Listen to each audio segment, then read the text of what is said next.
Hi, Sherry. How are you? I'm doing all right. How are you today? Good, thank you. Good. Glad to hear it. Okay, so tell me, what are some things that people can expect to see in 2015 at the grocery stores in terms of changes? Well, every year, this time of the year, I issue my trend forecast, and I work very closely with ConAgra Foods to make sure that supermarkets are aware of what's going on as well. Number one, we're seeing golden grazers. New research has come out that shows that people over 65 who eat small snacks throughout the day improve their quality of life and their longevity, but they're reading labels. They're going to more nutritious snacks, whole grains, 100% whole grains from popcorn like Orville Redenbacher, or snacks that are rich in protein like David's sunflower seeds and David's almonds. So that's a trend that's really going to change the snack food aisle. The next trend that we're seeing, it's all about same-day delivery. Whether it's Amazon Fresh, whether it's Peapod, whether it's Instacart, whether it's Google Shopping Express, people are now buying food 7 days a week, or they're about to. And if they want something for lunch, they're just ordering it online, and within an hour, it's being delivered to them. Great.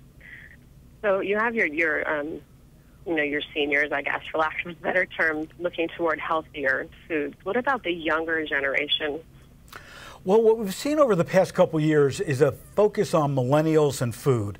The millennials wake up in the morning and they never want to eat the same food twice in their lifetime. So it's all about adventure for them. Now they're stepping aside as Generation Z is coming to be. That's those people born after 1995 till the present day, and their food trends are much like their grandparents. It's all about fresh chicken. They're eating Hebrew National Franks. They're making omelets with egg beaters, but they're also adding their own special ingredients. It could be garlic, it could be spices, it could be all kinds of flavorful foods. So we're seeing baby boomers, we're seeing millennials, and we're seeing Generation Z all having very different needs, and the supermarket satisfying them. Good. So how is technology going to impact the average shopper's grocery run? Well, there's two ways. Number one, we've got recipe sites like ReadySetEat.com where somebody can go on, pick a recipe based on the prep time, the cooking time, the number of ingredients that they use, type in their zip code, and then actually see what ingredients in that recipe are on sale, and then import that recipe to devices like the Prep Pad, which is a scale and a scanner that's built in. It works with your iPhone or your iPad. And then as you add ingredients like Hunt's fire roasted tomatoes, it scans the barcode, it measures the amount, the actual amount that's in that recipe, and then compares it against the nutritional profile that you set up for yourself. So you know every meal what the exact nutritionals are. So it's going to make delicious recipes and make them healthier. Oh, that's really neat. I hadn't heard of that before. So I did some reading, and I read that you host the National Grocers Association's annual Best Bagger competition. That sounds like such a fun kind of gig. How did you end up doing that?